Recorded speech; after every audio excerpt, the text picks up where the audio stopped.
Hi friends, నేను మీ doctor జంగం Vishwanath, psychology మరియు PE ఫ్యాకల్టీని, అంతేగాక మీకు ఇష్టమైన శ్రీ విద్యా పబ్లికేషన్ పుస్తక రచయితని. ఈరోజు సైకాలజీలో భాగంగా అది కూడా టెట్కు ఉపయోగపడుతుంది, డిఎస్సికి ఉపయోగపడుతుంది, హెచ్డబ్ల్యూఓకు ఉపయోగపడుతుంది, డిప్టీ డిఓ లాంటి ఎగ్జామ్కి ఉపయోగపడుతుంది.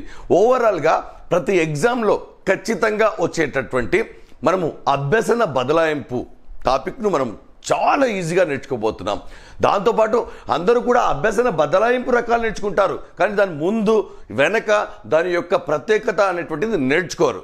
దాన్ని మీకు సింపుల్గా సులువుగా ఒక్కసారి వింటే మళ్ళీ మర్చిపోని చందంగా మీకు నేర్పించబోతున్నాను. దానికంటే ముందుగా మన యాప్లో టెట్ సైకాలజీకి సంబంధించి కేవలం 299 రూపాయలకే మనము కోర్సును మరియు ఎగ్జామ్స్ 140 ఎగ్జామ్స్ను అందిస్తున్నాం. అందరూ కూడా తీసుకుంటున్నారు. మరి ఎవరైనా తీసుకోకపోతే వెంటనే ఈ యొక్క అవకాశాన్ని వినియోగించుకోండి. మరియు హెచ్డబ్ల్యూఓ మరి అదేవిధంగా విద్యా దృక్పథాలకు సంబంధించి మనకు లైవ్ క్లాస్ ఉంటాయి. ప్రతిరోజు డే బై డే 8 o'clock మనకి యాప్లో క్లాసులు చెప్పడం జరుగుతుంది. క్లాసులు వినని వారు రికార్డెడ్ క్లాసెస్ కూడా వినవచ్చు. ఇంకా మీకు ఏమైనా అనుమానాలు ఉంటే మన యాప్ను డౌన్లోడ్ చేసుకొని లైవ్లో పాల్గొనండి. మీకు మెసేజ్ వస్తుంది, ఆ మెసేజ్ ప్రకారం మీరు ప్రొసీజర్ ఫాలో కండి. మరొక విషయం, విద్యా దృక్పథాల కోర్స్ కూడా కేవలం 399 రూపాయలకే అందిస్తున్నాం. మరియు 6 యూనిట్లు ఫిలాసఫీ, సైకాలజీ, సోషియాలజీ మరియు విద్యా దృక్పథాలు, ఐసిటి కలయిక మరియు హెచ్డబ్ల్యూకి సంబంధించి మనం పూర్తిగా మనమే మెటీరియల్ ఇస్తున్నాం. మన మెటీరియల్ చాలా ప్రత్యేకమైంది, అన్ని తెలుగు అకాడమీలో ఉన్నది కాబట్టి ఎవరు కూడా వేరే మెటీరియల్ చదవాల్సిన అవసరం లేదు. మరియు డిప్టీ డిఓకు సంబంధించి పేపర్ 2, పేపర్ 3 మనం అద్భుతంగా క్లాసులు చెప్పడం జరిగింది. ఇప్పటికే అందరూ కూడా ఈ అవకాశాన్ని వినియోగించుకుంటున్నారు. కాబట్టి ఉద్యోగం మీ లక్ష్యం అయితే మాతో జతకట్టండి. మరి ఈరోజు ఈ టాపిక్ వచ్చేసి అభ్యసన బదలాయింపు. మరి ఇంతకు అభ్యసన బదలాయింపు కంటే ముందుగా కాస్త థియరీ ఉంటుంది, దాన్ని మనం ఖచ్చితంగా నేర్చుకోవాలి. మరి అభ్యసన బదలాయింపు అంటే ఏమిటంటే, ఒక దగ్గర నేర్చుకున్నటువంటి జ్ఞానము మరొక సందర్భంలో పూర్తిగా కానీ పాక్షిగా కానీ ఉపయోగపడితే అభ్యసన బదలాయింపు జరిగినట్లే. కొంచెమైనా ఉపయోగపడాలి, పూర్తిగానైనా ఉపయోగపడాలి, అప్పుడు అభ్యసన బదలాయింపు జరిగినట్టే. ఇది దీని యొక్క కాన్సెప్ట్. కానీ మేజర్గా గుర్తుపెట్టుకోవాలి, ఇక్కడ మేజర్గా ఒక థియరీ ఉందండి. ఈ థియరీని మీరు మర్చిపోరాదు. Theory of formal discipline. Theory of formal discipline మరియు దానికి గల మరొక పేరు ఏమిటయ్యా అంటే ఫ్యాకల్టీ ఆఫ్ థియరీ. బాగా గుర్తుపెట్టుకోవాలి, ఫ్యాకల్టీ ఆఫ్ థియరీ. మరి ఈ రెండిట్లో కామన్గా ఉన్నటువంటిది ఏమిటయ్యా అంటే థియరీ అనే పదాన్ని గుర్తుపెట్టుకోండి. థియరీ అనే పదాన్ని గుర్తుపెట్టుకోండి. ఫ్యాకల్టీ ఆఫ్ థియరీ మరియు థియరీ ఆఫ్ ఫార్మల్ డిసిప్లిన్. మరి ఇదేం చెప్తుంది అంటే ఒక స్టేట్మెంట్ ఇస్తుంది. ఆ స్టేట్మెంట్ చాలా చాలా చాలా ఇంపార్టెంట్. అందరూ నెగ్లెక్ట్ చేస్తారు కాబట్టి ఇంపార్టెంట్. మరి మానవుని మనస్సు అనేక శక్తుల సముదాయం అని శరీర కండరాలకు వ్యాయామం ఎలాగైతే బలాన్ని ఇస్తుందో, మనసు కండరాలకు కూడా అభ్యసనము అలాగే బలాన్ని ఇస్తుంది అని స్టేట్మెంట్ ఇవ్వడం జరిగింది. మరి ఈ స్టేట్మెంట్ ఎలా గుర్తుపెట్టుకోవాలి, ఇది చెప్పింది ఎవరు అన్నప్పుడు మీరు ఇబ్బంది పడతారు. కాబట్టి ఈ రెండిట్లో కామన్గా ఉన్నటువంటి పదం థియరీ అని ఉంది. ఈ థియరీని మీరు ఏం చేయాలంటే, అంటే తినడం గుర్తుపెట్టుకోండి దయచేసి. నష్టం లేదు. అంటే తినడం. తింటే మనకు బలం వస్తుంది. చూడండి, తింటే మనకు బలం వస్తుంది. దేనికి వస్తుంది? కండరాలకు వస్తుంది. చూడండి, శక్తి వస్తుంది, బలం వస్తుంది. Simple. Theory of formal discipline, faculty of థియరీలో థియరీ అనే పదం కామన్గా ఉంది కాబట్టి బలము, శక్తి అనేటువంటిది, వ్యాయామము అనేటువంటి పదాలను మనం కీవర్డ్గా తీసుకోవాలి. మరి నిర్వచనాలు చూడండి ఒకసారి. క్రో అండ్ క్రో నిర్వచనం ఉంది, గ్యారెట్ నిర్వచనం ఉంది, సోరెన్సన్ నిర్వచనం ఉంది, ఎలీస్ నిర్వచనం ఉంది. నేర్చుకుంటే సంపూర్తిగా నేర్చుకోవాలి, లేదంటే వదిలిపెట్టండి. రైట్. మరి క్రో నిర్వచనం ఏం చెప్పాడు చూడండి. ఒక రంగంలో ఏర్పడిన ఆలోచనలు, అలవాట్లు, నైపుణ్యాలు వేరొక రంగం అభ్యసనానికి తీసుకెళ్లడమే బదలాయింపు. ఈ మాట అన్నది ఎవరు? క్రో. ఖోఖో మరి మనకు బాగా గుర్తుపెట్టుకోండి. ఖోఖో ఆట అది ఆ ఆట ఆడాలంటే నైపుణ్యం కావాలి.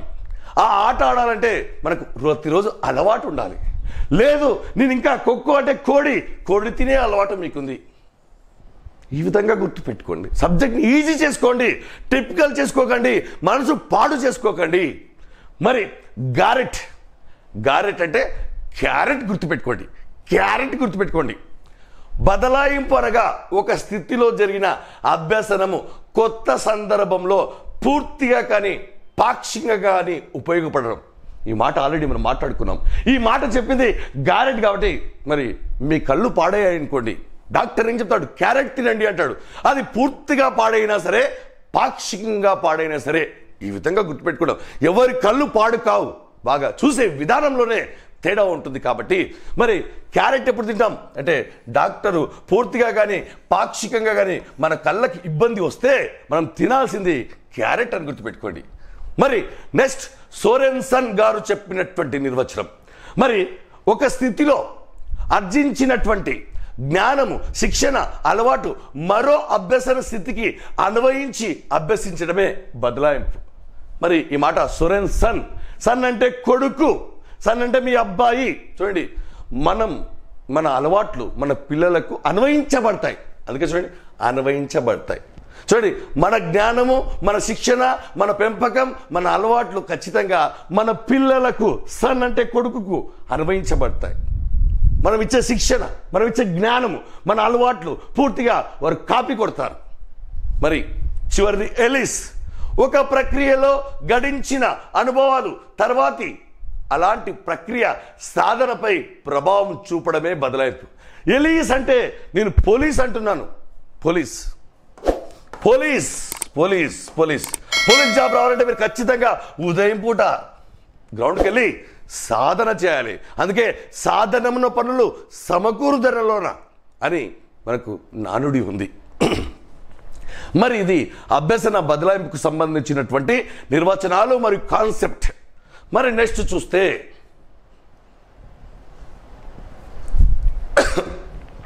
మరి నా ప్రశ్న, అభ్యసన బదలాయింపు జరుగుతుంది జరగదు, కానీ ఫైనల్గా జరుగుతుంది. కానీ జరగదు అని చెప్పిన వ్యక్తి ఉన్నాడు. మరి ఎలా చెప్పాడు, ఎందుకు చెప్పాడు అంటే అభ్యసన బదలాయింపు జరగదని చెప్పినటువంటి వ్యక్తి ఎవరు అంటాడు రేపు ఎగ్జామ్లో. అభ్యసన బదలాయింపు జరగదు ఎట్టి పరిస్థితుల్లో అని చెప్పినటువంటి వ్యక్తి ఎవరయ్యా అంటే విలియం జేమ్స్. ఏ సంవత్సరంలో? 1890లో. మరి ఎందుకు చెప్పాడు తెలుసా? అతడు 2 పుస్తకాలు చదివాడు. ఒక పుస్తకం చదివిన తర్వాత మరొక పుస్తకం చదువుతున్నప్పుడు ఆయనకు అంతే సమయం పట్టింది. అది పద్యభాగమే. మరి పద్యభాగం చదివిన తర్వాత నెక్స్ట్ పద్యభాగం పుస్తకం చదువుతున్నప్పుడు ఈ పద్యాలు అక్కడ రావాలి కదా, ఉపయోగపడాలి కదా, మీనింగ్లు ఈజీ చేయాలి కదా, మరి చేయలేకపోయాయి. కాబట్టి అభ్యసన బదలాయింపు జరగదు అని చెప్పాడు. కానీ చివరికి తెలిసింది ఏంటంటే ఆ పద్యభాగం పుస్తకాలు 2 కూడా ఒకదానికొకటి సంబంధం లేవు. అంటే అభ్యసన బదలాయింపు జరగాలంటే ఖచ్చితంగా 2 అంశాల మధ్య సామీప్యత సంబంధము కలిగి ఉండాలి. కాబట్టి జరగదని చెప్పాడు. మరి ఏ విధంగా జరగదని చెప్పాడంటే అతడు 2 పుస్తకాలు చదివాడు. ఆ 2 పుస్తకాల యొక్క ఆథర్లు కూడా మనం తెలుసుకోవాలి. చూడండి, ఇతడు విక్టర్ హ్యూగో రచించినటువంటి లే మిజరబుల్స్ అనే గ్రంథాన్ని మొదట చదివాడు.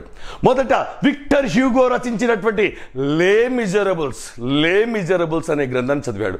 తర్వాత ఆయన జాన్ మిల్టన్ రచించినటువంటి ప్యారడైజ్ లాస్ట్ అనే గ్రంథంలోని అంశాలను చదివాడు. అప్పుడు సమయం తక్కువ పట్టాలి కదా, పట్టలేదు. కాబట్టి అభ్యసన బదలాయింపు జరగదు అని చెప్పాడు. మొదట చూడండి, ఒకటి విక్టర్ హ్యూగో రచించిన పుస్తకం లే మిజరబుల్స్. మరి జాన్ మిల్టన్ రచించినటువంటి ప్యారడైజ్ లాస్ట్. మరి ఇవి కూడా గుర్తుపెట్టుకోవడం అంటే చాలా ఈజీ. జాన్ మిల్టన్లో మిల్స్ గుర్తుపెట్టుకోండి. ఫుల్ మిల్స్ అది ఏ హోటల్లో? ప్యారడైజ్ హోటల్లో. సింపుల్గా ఈ విధంగా గుర్తు పెట్టుకుంటూ వెళ్ళిపోవాలి. చదవడం కాదు మిత్రులారా, గుర్తు పెట్టుకోనంత వరకు చదివినట్టే కాదు. రైట్. మరి మొదట ఒక పుస్తకం, తర్వాత 2వ పుస్తకం రాసిన రచయితలు అనేటువంటి వారు మనకు తెలుసు, కానీ ఉపయోగపడలేదు 2వసారి, కాబట్టి జరగలేదు అన్నాడు. కానీ కొంతమంది వ్యక్తులు ప్రయోగాత్మకంగా నిరూపించారు. గ్రూప్ ఆఫ్ వ్యక్తులు నిరూపించారు ప్రయోగాలు చేసి. మరి వారు ఎవరంటే చూడండి ఒక్కసారి చూడండి. గ్రే నేను షార్ట్ కట్ చెప్తాను సింపుల్గా. స్లెట్, మెరడిత్, స్లెయిట్, వించ్, బార్లో అనే మనోవిజ్ఞాన శాస్త్రవేత్తలు అభ్యసన బదలాయింపు జరుగుతుందని చెప్పారు. వీళ్ళు ఎంతమంది ఉన్నారు? 1 2 3 4 5 6. మరి 6 మందిని గుర్తుపెట్టుకోవాలంటే 200% గుర్తుపెట్టుకోవాలి. పరీక్ష ప్రశ్నము ఎట్లా వస్తుందో ఎవరు చెప్పలేరు. చదివినట్టు రాదు, మీరు అనుకున్నట్టు రాదు. చదివిన జ్ఞానాన్ని ఉపయోగిస్తే వస్తుంది. కాబట్టి దయచేసి సమగ్రంగా చదవండి. గ్రే, స్లెట్, మెరడిత్, స్లెయిట్, వించ్, బార్లో. మరి దీన్ని ఎలా గుర్తుపెట్టుకోవాలి? రైట్, సింపుల్గా స్లెయిట్ అంటే పలక, స్లెట్ ఇంకొక పలక. అది ఏ రంగులో ఉంది? గ్రే రంగులో ఉంది. ఆ సైజ్ ఎంత ఉంది? వించ్ అంటే ఇంచ్ ఉంది. మరి ఇది బార్లో అంటే అది ఎక్కడ దొరుకుతుంది? బజార్లో దొరుకుతుంది. మరి ఆ బజార్లో మీరు నడుచుకుంటూ వెళ్తున్నప్పుడు రూల్స్ పాటించకపోతే రోడ్డు మధ్యగా నడుస్తే మీరు మెర్డిత్ అంటే డెత్ అవుతారు. చూడండి, 6 మందిని ఈ విధంగా గుర్తుపెట్టుకోవాలి. స్లెట్ పలక, స్లెయిట్ ఇంకొక పలక. అది ఏ రంగులో ఉంది? గ్రే రంగులో ఉంది. సైజ్ ఎంత ఉంది? ఇంచ్. ఎక్కడ దొరుకుతుంది? బార్లో అంటే బజార్లో దొరుకుతుంది. మరి రోడ్డు పైన బజార్లో మీరు సరిగా నడవకపోతే డెత్ అవుతారు. కాబట్టి మెర్డిత్ ఈ విధంగా గుర్తుపెట్టుకోవాలి. మరి ఈ యొక్క 6 మంది రుజువు చేశారు. మరి నా ప్రశ్న, అభ్యసన బదలాయింపును సవివరంగా వర్ణించిన సిద్ధాంతం ఏది అంటాడు. సవివరంగా వర్ణించిన సిద్ధాంతం ఏది అంటే ఇంకొక సిద్ధాంతం ఉంది, బాగా గుర్తుపెట్టుకోండి. విద్యుత్ క్రమశిక్షణ సిద్ధాంతం. మరి దీనికి గల మరొక పేరు నియత క్రమశిక్షణ సిద్ధాంతం. అభ్యసన బదలాయింపును సవివరంగా వివరించిన సిద్ధాంతం ఏది అంటే విద్యుత్ క్రమశిక్షణ సిద్ధాంతం. దానికి గల మరొక పేరు ఏదయ్యా అంటే నియత క్రమశిక్షణ సిద్ధాంతము. కానీ దురదృష్టవశాత్తు ఈ సిద్ధాంతాన్ని ఎవరు కూడా మనోవిజ్ఞాన శాస్త్రవేత్తలు ఒప్పుకోలేదు, అంగీకరించలేదు. ఈ సిద్ధాంతాన్ని ఎవ్వరు కూడా ఏ సిద్ధాంతాన్ని అంగీకరించలేదు. అంటే నియత క్రమశిక్షణ సిద్ధాంతం, విద్యుత్ క్రమశిక్షణ సిద్ధాంతాన్ని ఎవరు కూడా అంగీకరించలేరు. మరి ఇప్పుడు అభ్యసన బదలాయింపు రకాలు చాలా ఎగ్జామ్లో ప్రశ్నలు వస్తాయి. మీరు ఏ పేపర్ తీసుకున్నా సరే, లేకపోతే నేను పుచ్చి. కానీ ఖచ్చితంగా మీరు గుర్తుపెట్టుకోవాలి, ఇంగ్లీష్ పదాలపైన, ఇంగ్లీష్ స్పెల్లింగ్స్ పైన, సంగీత వాయిద్యాలపైన ఎప్పటికప్పుడు ప్రశ్న వస్తూ ఉంది. కానీ దాంట్లో ఉన్న లాజిక్ కనుక తెలుసుకుంటే మనం ఈజీగా చేయొచ్చు. మరి మొదటిది అనుకూల బదలాయింపు. క్లియర్? అనుకూల బదలాయింపు అంటే ఏమిటి మిత్రులారా? ఒక దగ్గర నేర్చుకున్న జ్ఞానం మరొక సందర్భంలో ఉపయోగపడాలి, కానీ ఇబ్బంది పెట్టకూడదు. ఇబ్బంది పెడితే దాన్ని ప్రతికూల బదలాయింపు అంటారు. మరి అనుకూల బదలాయింపు అంటే నేను నేర్చుకున్నటువంటి సందర్భము, మ్యాటరు, ఇన్ఫర్మేషను, కంటెంట్ నెక్స్ట్ ఇంకొకటి చదివేటప్పుడు ఈజీ కావాలి. నేను డైరెక్ట్ సైకాలజీ బోధిస్తున్నాను, క్లియర్. తర్వాత బీడీ సైకాలజీ చెప్పేటప్పుడు ఈజీ అయింది, నాకు ఉపయోగపడింది. నేను ఎంఈడీ సైకాలజీ చెప్తున్నాను, ఇంకా ఈజీ అయింది. అంటే ఒక దగ్గర నేర్చుకున్న జ్ఞానం మరొక దగ్గర ఉపయోగపడింది. మరి అనుకూల బదలాయింపు, దీనే ధనాత్మక బదలాయింపు అంటారు. మొదటి ఎగ్జాంపుల్ చెప్తున్నాను. టైప్ నేర్చుకున్నాను, అది కంప్యూటర్ ఉపయోగించేటప్పుడు నాకు ఉపయోగపడిందా, ఇబ్బంది పెట్టిందా? ఉపయోగపడింది. Type computer, clear. నేను కానిస్టేబుల్కు పరిగెత్తాను, నెక్స్ట్ ఇయర్ ఎస్ఐ నోటిఫికేషన్ వచ్చింది. మరి కానిస్టేబుల్లో నేను ఈవెంట్స్లో క్వాలిఫై అయ్యాను, కాబట్టి నాకు ఖచ్చితంగా అది కానిస్టేబుల్ అనేటువంటిది ఎస్ఐలో ఉపయోగపడింది.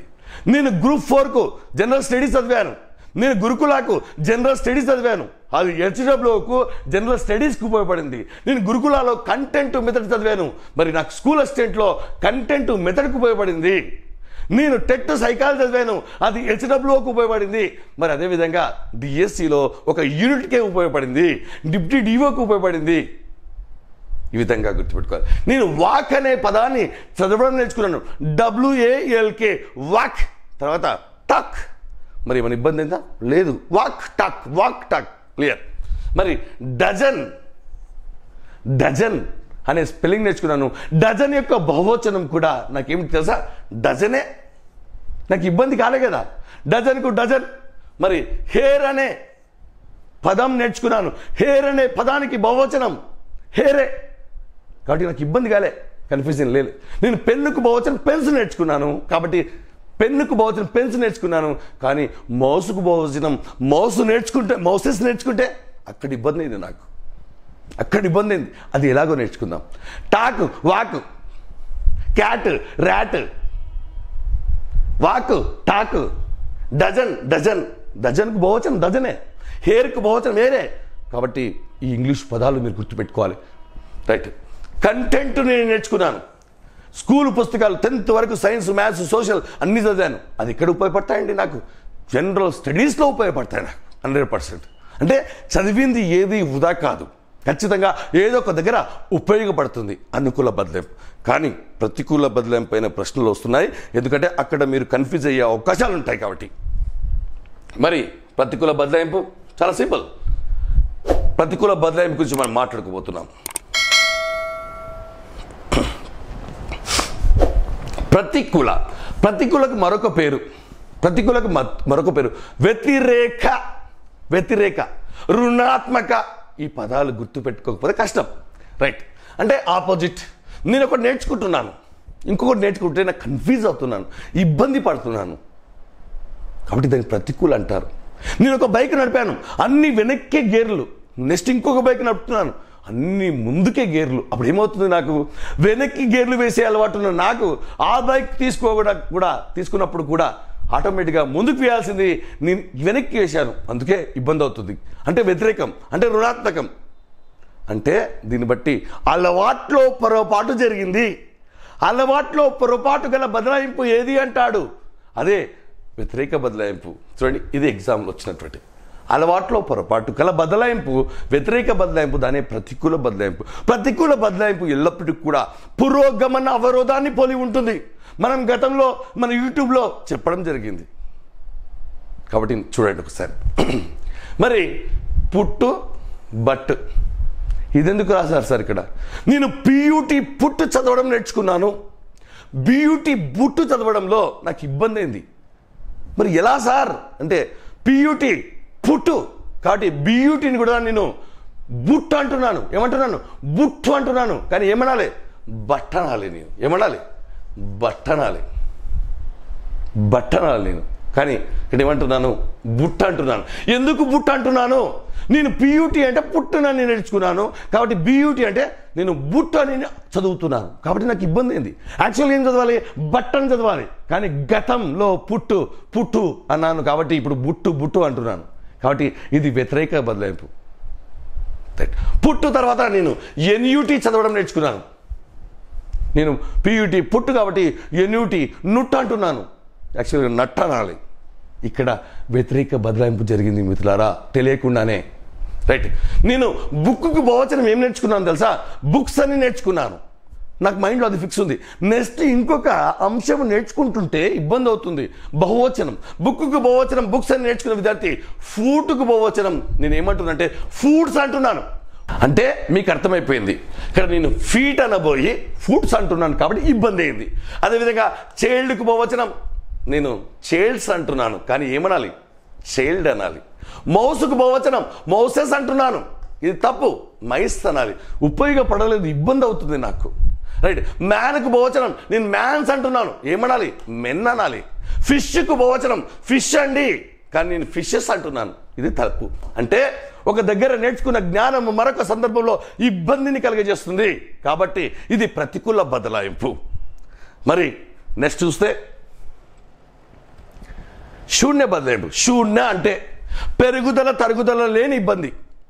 అంటే పెరుగుదల లేదు, తరుగుదల లేదు, ఇబ్బందే లేదు. ఒక దగ్గర జ్ఞానం నేర్చుకున్న తర్వాత మరొక సందర్భంలో ఉపయోగపడితే అనుకూల, ఉపయోగపడకుండా ఇబ్బంది పెడితే ప్రతికూల. కానీ ఈ రెండు సందర్భాలలో మీరు గుర్తుపెట్టుకోవాలి, ఇక్కడ ఏమీ జరగదు, లాభం లేదు, నష్టం లేదు, శూన్య. రైట్. నేను కార్పెంటర్ని కాబట్టి కార్పెంటర్ అనే వ్యక్తి ఎలక్ట్రీషియన్ చేయగలుగుతాడా? కార్పెంటర్ నేర్చుకున్న తర్వాత ఎలక్ట్రీషియన్ చేయడంలో ఏమాత్రం నాకు ఉపయోగపడలేదు కాబట్టి శూన్య. పాటలు బాగా పాడతాను కానీ ఆటలు ఆడలేదు, ఉపయోగపడలేదు.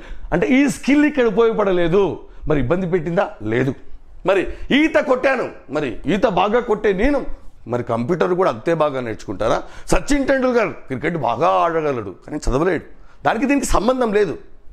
మరి చరిత్ర, హిస్టరీ బాగా పర్ఫెక్ట్, కానీ నేను కెమిస్ట్రీ చదవలేను. హిస్టరీ చదవగలను, కెమిస్ట్రీ చదవలేను. మరి సంబంధం లేని అంశాలు ఉంటే చాలు, సింపుల్గా మీరు గుర్తుపెట్టుకోవాలి ఏంటయ్యా అంటే అది శూన్య బదలాయింపు. మరి మీకు తెలుసు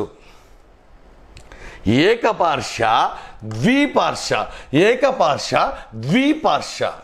ఏకపార్శ్వము శరీరంలో 2 అర్ధ భాగాలు ఉంటాయి, కుడి ఎడమ. కుడి ఎడమ. నేను కుడి చేత్తో రాయడం నేర్చుకున్నాను, కుడి కాలితోనే నేను రాయడం నేర్చుకోవాలి. ఎడమ చేత్తో రాయడం నేర్చుకున్నాను, ఎడమ కాలితో నేను రాయడం నేర్చుకోవాలి. అంటే నేను శరీరంలో ఒక అర్ధ భాగంతో నేర్చుకున్న స్కిల్ రెండవ అర్ధ భాగానికి ట్రాన్స్ఫర్ కాకూడదు. అదే అర్ధ భాగానికి ట్రాన్స్ఫర్ అయితే దాన్ని ఏకపార్శ్వ బదలాయింపు అంటారు. మరి ఇప్పుడు ద్విపార్శ తెలిస్తేనే మీకు అర్థమవుతుంది. ద్విపార్శ, నేను కుడి చేత్తో రాయగలను, ఎడమ చేత్తో కూడా రాయగలను. కుడి కాలితో బంతిని వేగంగా తన్నగలను, ఎడమ కాలితో కూడా అంతే వేగంగా తన్నగలను. అంటే కుడి ఎడమల సారూప్యం లేకుండా ఒక అర్ధ భాగంలో నేర్చుకున్నటువంటి నైపుణ్యము మరొక అర్ధ భాగానికి కూడా బదలాయించబడితే దాని ద్విపార్శ్వ బదలాయింపు. ఎగ్జామ్లో ఎన్నోసార్లు ఒక అబ్బాయి ప్రమాదంలో కుడి చేతును పోగొట్టుకున్నాడు, అయితే ఎడమ చేత్తో కూడా అంతే బాగా రాయగలుగుతున్నాడు. అంటే అక్కడ జరిగిన బదలాయింపు ఏమిటంటే ద్విపార్శ్వ బదలాయింపు. భీముడు గదను ఎడమ చేత్తో వేగంగా తిప్పగలడు, మరియు కుడి చేత్తో కూడా అంతే వేగంగా తిప్పగలడు. అంటే కుడి ఎడమైంది, ఎడమ కుడైంది, అంటే ద్విపార్శ్వ బదలాయింపు అయింది ఇక్కడ. మరి మీకు తెలుసు అర్జునుడు 2 చేతులతో అంతే వేగంగా బాణాలు విసరగలడు, అందుకే అతను ఏమంటారండి సవ్యసాచి. దీనికి ఏం ఎగ్జాంపుల్? ద్విపార్శ్వ బదలాయింపు. మరి గాంధీ మీకు తెలుసు కదా, కుడి చేత్తో అంతే బాగా రాయగలడు, ఎడమ చేత్తో కూడా అంతే బాగా రాయగలడు. అది గాంధీ స్పెషాలిటీ. అందరికీ సత్యము అహింస మాత్రమే తెలుసు. మరి బౌలింగ్ చూడండి, కొంతమంది కుడి చేత్తో బౌలింగ్ చేస్తారు, ఎడమ చేత్తో బ్యాటింగ్ ఆడతారు. అంటే వాళ్ళ లోపల జరిగిన బదలాయింపు ద్విపార్శ్వ బదలాయింపు. మరి బ్యాటింగ్ కూడా అంతే, బౌలింగ్ కూడా అంతే. రొనాల్డో మీకు తెలుసు, క్రిస్టియానో రొనాల్డో అద్భుతమైనటువంటి వ్యక్తి. కుడి కాలితో బంతిని ఎంత వేగంగా తన్నగలడో ఎడమ కాలితో కూడా అంతే వేగంగా తన్నగలడు. అంటే ఒక దగ్గర నేర్చుకున్న జ్ఞానము 2 పార్శ్వాలకు, 2 భాగాలకు కనుక బదలాయించబడితే దాన్ని ద్విపార్శ్వ బదలాయింపు అంటారు. మరి ఇది అభ్యసన బదలాయింపుకు సంబంధించి అన్ని అంశాలు పర్ఫెక్ట్గా నేర్చుకున్నారనుకుంటున్నాను. మరొక విషయం, మీరందరూ కూడా లైవ్కి రండి. మనం ఆల్రెడీ రికార్డెడ్ క్లాసులు ఉన్నాయి, లైవ్లో కూడా మీకు మోటివేషన్ ఇస్తాం. కాబట్టి మీరందరూ కూడా మన యాప్ను డౌన్లోడ్ చేసుకోండి. యాప్ లింకులో ఉంది, డిస్క్రిప్షన్ ఉంది, వీడియో మధ్యలో కూడా ఉంది, మరి కింద స్క్రోలింగ్లో కూడా ఉంది. మరి అంతేకాకుండా మీరందరూ కూడా సైకాలజీకి సంబంధించినటువంటి విద్యా దృక్పథాలకు సంబంధించి, హెచ్డబ్ల్యూకి సంబంధించినటువంటి డిప్యూటీ డిఓకి సంబంధించి ఈ యొక్క అద్భుతమైన అవకాశాలని కోర్సులు వినియోగించుకోండి. ఇంత చక్కగా, ఇంత అద్భుతంగా, సమగ్రంగా మేము చెప్పడం జరిగింది. మరియు మీరందరూ కూడా వీడియోను సబ్స్క్రైబ్ చేసుకోండి, మన ఛానల్ సబ్స్క్రైబ్ చేసుకోండి. మీ దగ్గర ఉండాలి 100%. మీకు ఏ అనుమానాలు ఉన్నా సరే మన చాట్ బాక్స్లో మెసేజ్ పెట్టండి, మేమందరం కూడా వెంటనే స్పందిస్తాం. All the best.